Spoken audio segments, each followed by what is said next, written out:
Look what I found at the sports shop just the other day. You know, I went in, I wanted to take a look at what kind of 9mm ammo do they have? Do they have anything new to me? Those sorts of things. And this one is from Ammo Incorporated, Ammo Inc., and it's called Stealth. And what's interesting and intriguing to me is that this is really a heavy bullet. 165 grain. 165 grain. You heard it right. We've seen 115s, 124s, 147. Pretty common in the 9mm. But 165? Now, this is designed specifically for use with suppressors. But I don't have a suppressor. But I bought it anyway because I want to see how this thing functions, how this thing works. It's supposed to get only 800 feet per second at the muzzle. So I'm going to be testing that with the lab radar, we'll call it chronograph. I'm going to shoot a 5-shot group at that bullseye target out there with my HK VP9. And I'm going to use a couple of different guns. We're going to try this thing out. We're going to kind of put it through the paces and see what kind of accuracy we get, functionality, and also I'm going to run my MantisX recoil meter, and I'm going to compare it to my standard 9mm load, which is CCI Blazer Brass 115 grain full metal jacket. Now I'm not going to put this thing into ballistic gelatin. This is a full metal cased, total metal cased, full metal jacket, just like our standard, but it's not going to really be that important or an interesting test in a ballistic gelatin full metal jacket. It's going to zip in and zip out probably. But anyway, we're going to have some fun with this today. Let's go ahead and get started shooting. Off the bench, 15 yards, 5-shot group.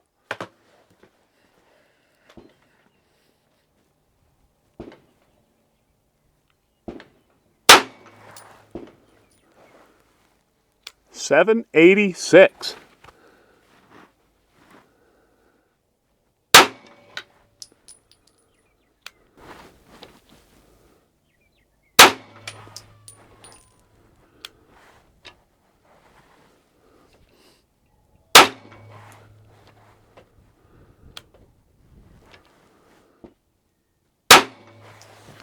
That's 5. We're clear.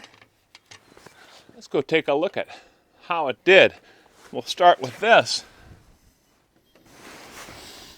Standard deviation 15.2 feet per second, an average of 812 feet per second. Gee, that's right in there. Very, very close to what is posted on the box or stated on the box. It fired no problem at all, no jams, anything like that. So it cycled very, very nicely in this HK VP9. Let's take a look now at how the target looks. Now this was my point of aim right over here. This round is not zeroed for my HK, so it's okay that it impacted in a little bit different position. And in fact, there's a number of rounds that I've been firing recently that all tend to shoot in this general location. But there we go. That's 5 shots. Gee, that's not too bad. That is not too bad at all. 5 rounds with the 165 grain Stealth, 7 yards, offhand position obviously, and I'm running the MantisX right now. Bullseye target to the right of the one I just fired.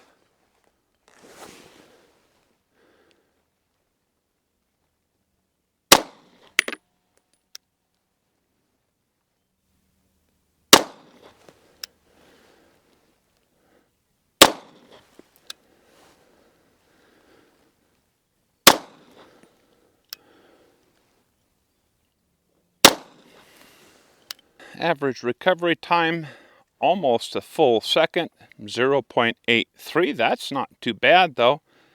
Muzzle rise, average muzzle rise, 15.4 degrees. Average recoil width, as you'll see, it is breaking or moving the pistol to the right, which is expected for a right-handed shooter, 6.64 degrees. Recoil angle average, 11.86 degrees, again bearing to that right. And that's, of course, because the left hand is managing the recoil and more or less stopping it from going to the left. Let's take a look now on paper. You know, it's a larger group, but it's a better group as far as the point of aim and point of impact is concerned. Now I'm going to try this with my FNX pistol.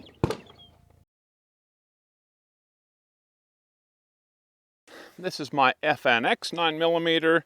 Haven't shot this one for a while, so it might be a little bit rusty. We'll take a look at how it hits with this pistol. Again, 7 yards, 5 shots.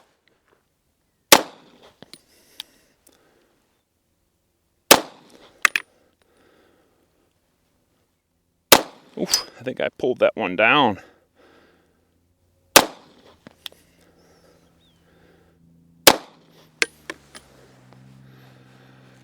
Well, it functioned fine. Recoil, I don't know.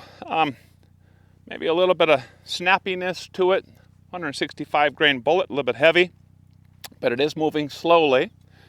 But you're going to get a pretty good recoil impulse with a heavier bullet. I noticed, and this again could be me, and the fact I haven't shot this pistol for a while, that after every shot I had to reposition things, especially this hand right over here. On target, it doesn't look too good. Let's go ahead and take a close-up. Well, there's point of aim. That's the one I pulled low. I know I did that one, but really not very good. First shot was right there. Not really good. Maybe if I shot more, I'd start getting kind of into the groove and be able to keep them here. But you know, this pistol has not been stellar in precision anyway. But it did function perfectly.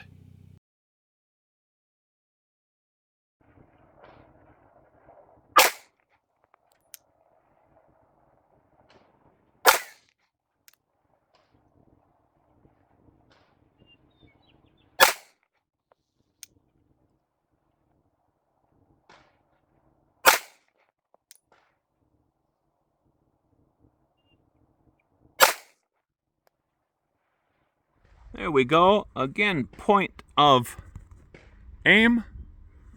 Nice group over here. My first shot was here. This isn't even my pistol. I haven't shot this Glock in a long time. Didn't take too long to get used to it. Not too bad right over here.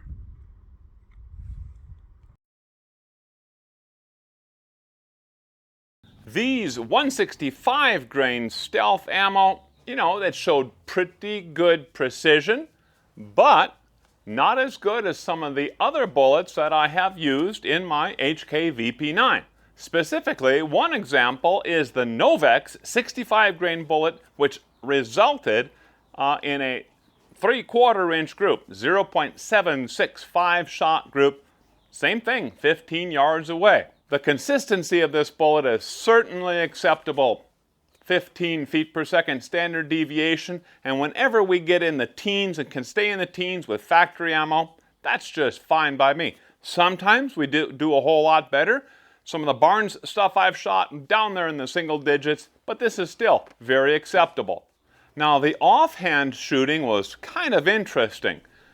Shootability of this round is actually considered better than our standard 115 grain CCI Blazer brass, which, by the way, I shot again on the same day. And what I did is I loaded 5 rounds of the CCI Blazer brass 115 grain into my mag first, then 5 rounds of this, and I shot them bang, bang, bang, all 10 rounds, and I could tell the difference when I got to shot 6.